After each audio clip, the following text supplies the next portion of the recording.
So hi everyone, so it's been a while since I do my last video. So since it's quarantine ngayon, minaximize ko na yung oras ko to share one of my devotions to you guys.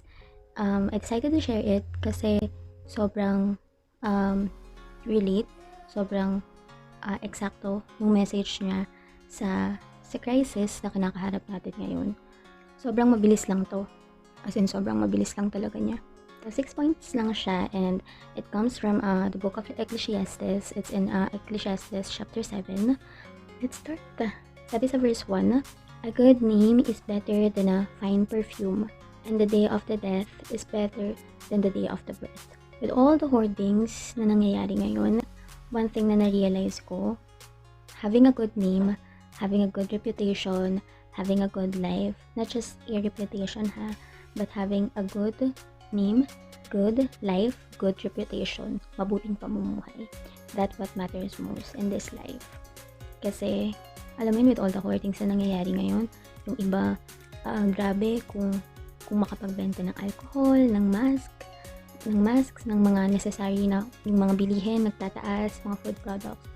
Alam mo yun, sobrang gamit na gamit yung formula ng supply versus demand sa EP during my high school days. Ganun yung nangyayari ngayon. Na grabe tumubo yung mga ibang tao. To the fact na kailangan nga na mas magtulungan tayo ngayon. Dun pa, mas may mga iba talaga na nananamantala. So, yun lang yung na-realize ko na more than the riches of this world, more than the fine perfumes of this world, having a good name, having a good life, having a good reputation, yun yung pinakamahalaga. Kasi, that's what matters most. Yung magstay, yung humanity sa heart natin, sa heart nating mga tao, yun yung pinakakailangan ng lahat sa nangyayari ngayon or sa sitwasyon na meron tayo ngayon. So, with all the people out there, I encourage everyone na lagi nating pipiliin to have a better life, and it is, mas piliin natin yung version na mas mabuti tayo, we having a good name, having a good reputation, and a good life, best of life with the Lord God. Verse number 2, sabi dito, it is better to go to the house of go to the house of mourning than to go to the house of feasting. Frustration is better than laughter, because a sad face is good for a heart. If we observe, this is a comparison between frustration and laughter, mourning and feasting. It is a comparison between a happy moment and a sad moment. Of course, diba? All of us, lahat naman tayo, gusto natin na masaya yung buhay.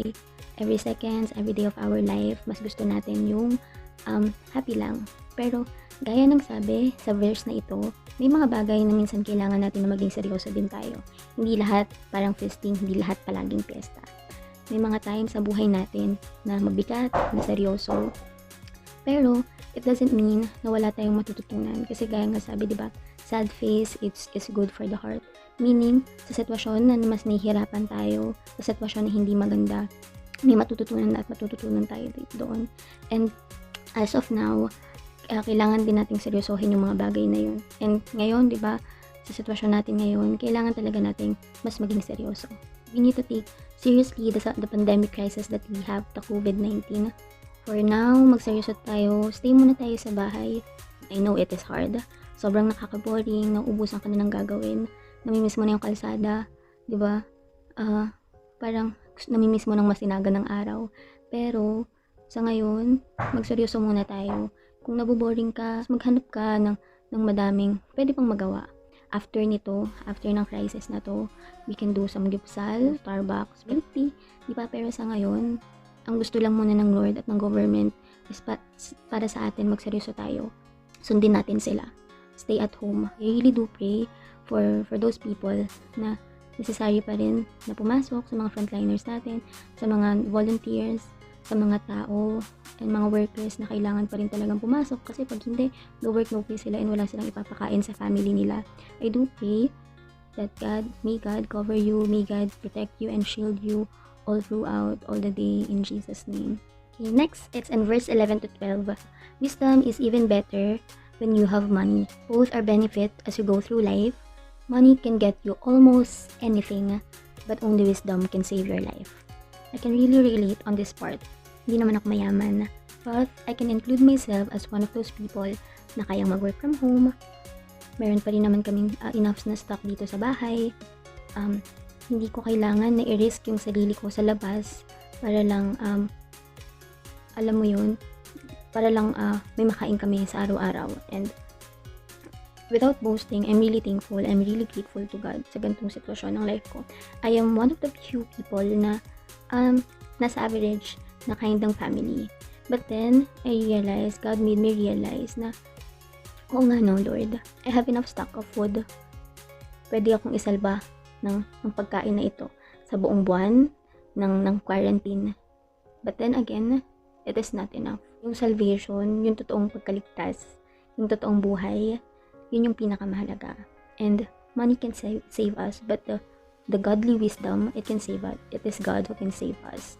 For those people na komportable ngayon sa kanilang bahay, we can do work from home, at peace tayo na somehow, baka hindi tayo mahawa ng virus, ng COVID-19, ngayon pa lang, God is revealing to us na it is not enough. It can save us sa pagkagutom, but only God can save us eternally. So, habang tayo is nagstay dito sa bahay, let us all maximize all our time to have a precious time with God, to have a personal relationship with God, and to deeper our relationship with Him. Palago tayo sa relasyon natin sa Lord. If you are bored enough, naubusan ka na ng gagawin, I challenge you to read more books in the Bible.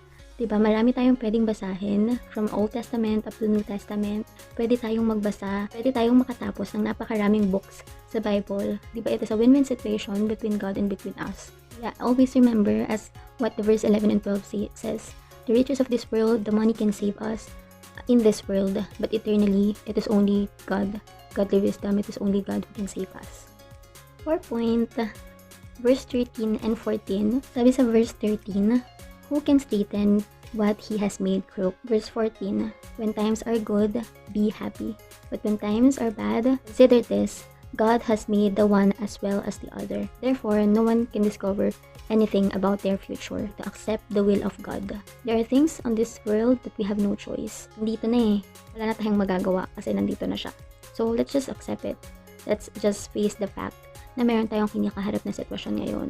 I believe that God allows these things to happen. It happens for a reason. It happens with a great purpose. Alam mo yun, may lesson eh.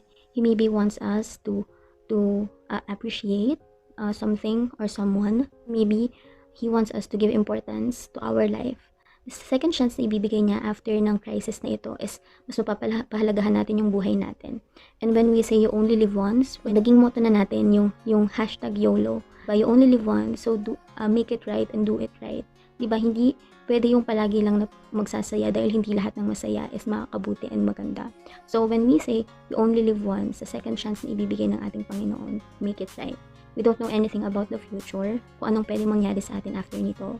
But one thing is for sure, God is revealing something to us. God is somehow teaching us ng lesson, and I do pray that may God reveal it to you personally kung ano yung gusto niyang ituro sa iyo sa sitwasyon ngayon na nararanasan natin. One thing is for sure, God allows this to happen because He wants us to depend on Him. Mas lumapit tayo sa Kanya, mas magsik tayo sa Kanya, and we will not lean on our own understanding. That goes for our fifth point. Sabi sa verse 16 to 17, do not be over righteous, neither be over wise. Why destroy yourself? Verse 17, do not be over wicked, and do not be a fool. Why die before your time? Do not lean on your own understanding. Hindi natin alam lahat. In short, huwag tayo palaging magmarunong. For now, what is God asking and what the government asking from us is the obedience. Matuto tayong makinig sa kanila. Yun, meron man tayong mga talagang nasa posisyon na hindi natin gusto, naiinis tayo sa mga nasa posisyon. But I also do believe that God put them in their possession with a great purpose, and let's just pray for them that God may give them enough wisdom para magabayan sila sa mga desisyon na pwede nilang gawin upon this crisis. But sa atin, sa part natin, mag-obey na lang tayo. Diba, hindi natin alam lahat, so wag tayong magmarunong. Sometimes we just need to listen sa mga may authority sa atin, sa mas nakakataas sa atin. So when they say that we should stay at home, please do stay at home. It is for our own good. Social distancing, the proper hygiene, mag-vitamin C tayo, palakasin natin yung sarili nating resistensya. Effort for yourself. Walang ibang mag-e-effort sa'yo kundi sarili mo lang. Kung sino yung may quarantine pass, siya lang yung lalabas. Gaya sabi sa verse 16 and 17. We do not know everything, so don't destroy yourself. And literally, we don't want to die before our time. Sabi nga ng mga tanod or ng mga ibang volunteers, di ba? It's either you stay at home or you stay inside. Okay, last but not the least. Sabi sa verse 29, this only have I found, God created mankind upright, but they have gone in search of many schemes. We are created by His own image. We are created with the God upright. Always choose to do good and always choose to be good. I encourage everyone for us to be the salt and light. Patuloy tayo and palagi tayo na mag-pray, continue to seek God. Piliin natin na palaging maging matuwid because we are made that way. We are made upright. It is only by our own choice, by our own decision kung bakit tayo nakakagawa ng mali. So in everything you do, always consider God. So I encourage everyone to continue to pray for the world, for the Philippines, pray for our modern bayanis, mga frontliners, mga volunteers, and mga workers na kailangan pa rin magtrabaho dahil pag di sila nagtrabaho, wala silang ipapakain sa family nila.